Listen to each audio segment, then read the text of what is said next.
नमस्कार, मैं आर के सक्सेना, मास्टरमाइंड कोचिंग रीवा मध्य प्रदेश। और आज हमारा ये जीके जीएस की क्लास है, उसमें मैं ज्योग्राफी पढ़ा रहा हूँ, बर्ड ज्योग्राफी। तो बर्ड ज्योग्राफी में आज हमारा महत्वपूर्ण टॉपिक है मैदान। तो ये मेरी 12वीं क्लास है ज्योग्राफी की, और आज हम एक मैदान के बारे में चर्चा करने वाले हैं। हम वही क्वेश्चन बताएंगे आपको, वही फैक्ट बताएंगे जो आपके एग्ज़ाम की दृष्टि से इम्पोर्टेंट हैं। तो चलिए हम चलते हैं। पहला तो मैदान है क्या? तो मैदान हम सभी जानते हैं, जैसे कि कोई समतल भूमि, उसको क्या बोलते हैं? मैदान बोलते हैं। तो चलिए हम देखते हैं कि भूपटल पर समतल एवं निचले क्षेत्र को जो है वो क्या बोलते हैं? मैदान। तो क्या परिभाषा है? भूपटल पर समतल एवं निचले क्षेत्र को हम क्या बोलते हैं? मैदान बोलते हैं। और समुद्र तट से मैदान की जो है वो मैदान जो है वो 500 फीट से कम ऊंचाई पर होते हैं। और इनकी क्या विशेषता है कि इनका जो ढाल होता है, जैसे हमने बताया था कि पर्वत का ढाल काफ़ी तीव्र होता है, इस तरह पठार का ढाल भी तीव्र हो सकता है, लेकिन मैदान का ढाल जो है वो मंद होता है ना, बहुत ज़्यादा तीव्र ढाल नहीं होता है। और धरातल प्राय कैसा होता है? समतल और सपाट होता है। कैसा होता है? समतल और सपाट होता है। अब चलिए हम कुछ मैदानों के प्रकार हैं। तो मैदानों को कई दृष्टियों से कई प्रकारों में बांटा गया है। तो हम देखते हैं किसके आधार पर? स्थिति के आधार पर। स्थिति के आधार पर मैदानों के जो है वो मुख्यतः 2 प्रकार हैं। पहला आपका है तटीय मैदान। तो ऐसे मैदान जो सागर महासागर के तटों के निकट होते हैं और समतल होते हैं, ऐसे मैदानों को हम क्या बोलते हैं? तटीय मैदान बोलते हैं। एग्जाम्पल के लिए जैसे आपका फ्लोरिडा का मैदान, या भारत का पूर्वी तटीय मैदान, भारत का पूर्वी तटीय मैदान।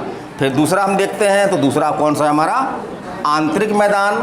तो महाद्वीप के आंतरिक भाग में ये मैदान पाए जाते हैं, और इसका एग्जाम्पल है आपके जैसा यूरोप का मैदान। कौन सा एग्जाम्पल है? यूरोप का मैदान। चलिए हम आगे चलते हैं। तो मैदान किस तरह बनते हैं? तो रचना के आधार पर मैदान के जो है वो कुछ प्रकार हैं। जैसे समतल मैदान, तो ऐसे मैदान जो है सपाट और विस्तृत होते हैं। ऊंचाई जो है वो कितनी होती है?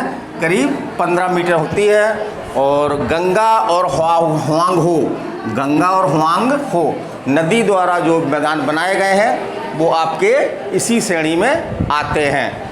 फिर अगला चलते हैं हम। अगला आपका कौन सा है? झीलकृत मैदान। तो बहुत सारी नदियाँ क्या करती हैं? झीलों में गिरती हैं, तो अपने साथ जो है वो मलबा भी लाती हैं, है ना। वही मलबा जो है वो बिछ करके एक समतल भूमि का निर्माण कर देते हैं। उसको हम क्या बोलते हैं? झीलकृत मैदान, माने झील के द्वारा बनाए गए मैदान। और तीसरा हमारा है लावा मैदान। तो जब ज्वालामुखी निकलता है तो भारी मात्रा में लावा निकलता है, और लावा बह करके किसी स्थान विशेष में जम जाता है, और एक प्रकार से वो एक समतल भूमि का रूप ले लेता है। उसी को हम क्या बोल देते हैं? क्या बोल देते हैं? लावाकृत मैदान। फिर आगे हम चलते हैं। तो पवन द्वारा निक्षेपित मैदान।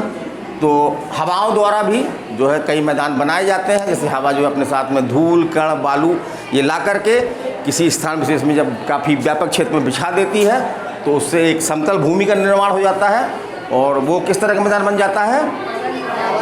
पवन द्वारा, पवन माने हवा, है ना, पवन द्वारा निक्षेपित मैदान। फिर चलिए हम चलते हैं हिमानी। तो हिमानी द्वारा निक्षेपित मैदान भी होते हैं। हिमानी द्वारा निक्षेपित प्रक्रिया के परिणाम स्वरूप बड़े बने मैदान, जैसे कि टिनका मैदान, हिमोड़ का मैदान, ये इसी श्रेणी में आते हैं। अब सबसे इम्पोर्टेंट फैक्ट जहाँ से आपको क्वेश्चन आते हैं, तो विश्व में कई मैदान हैं, और वो मैदान कहाँ पर हैं, तो ये एग्जाम में आपका क्वेश्चन बनता है। तो जैसे कि मध्यवर्ती बड़ा मैदान, ये आपका कहाँ पे है? आपका ये अमेरिका एवं कनाडा में। फिर है अमेजन का मैदान, ये कहाँ पे है आपका? अमेरिका। वेरी गुड, है ना, अमेरिका में है। फिर आपका है पंपास, पंपास का मैदान, ये काफ़ी एग्जाम में पूछा गया है आपका। तो कहाँ पे है आपका? दक्षिणी अमेरिका में। कहाँ पे है? दक्षिणी अमेरिका में। फिर आपका फ्रांस का मैदान, तो ये कहाँ पे है आपका? यूरोप महाद्वीप में।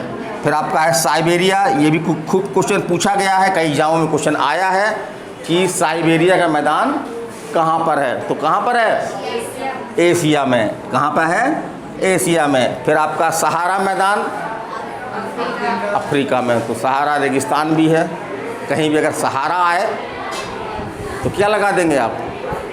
अफ्रीका लगा देना है ना, सहारा का मैदान अफ्रीका। फिर आपका है नील नदी का मैदान, ये कहाँ पे है? मिस्र। तो मिस्र को नील नदी की देन कहा गया है। कुछ ना कोई यहाँ पूछता है कि मिस्र को किस नदी की देन कहा गया है, तो नील नदी की देन कहा गया है। फिर आपका गंगा यमुना का मैदान, ये आपका कहाँ पे है? भारत में है। फिर आपका है सिंध का मैदान, ये आपके भारत और पाकिस्तान में है। तो ये छोटा सा वीडियो था आपका मैदान का। ये ऑफलाइन क्लास है, बच्चे सामने बैठे हुए हैं, उसी दौरान मैं इनको जो है मैदान पढ़ाया, काफ़ी समझाया, और उसके बाद अंत में जो है वो 2, 4, 6, 10 मिनट का जो है वीडियो बना देता हूँ ताकि अन्य बच्चों को भी इसका लाभ मिल सके। तो आप भी इसका लाभ लीजिए। चलिए चलते हैं। नमस्कार, धन्यवाद।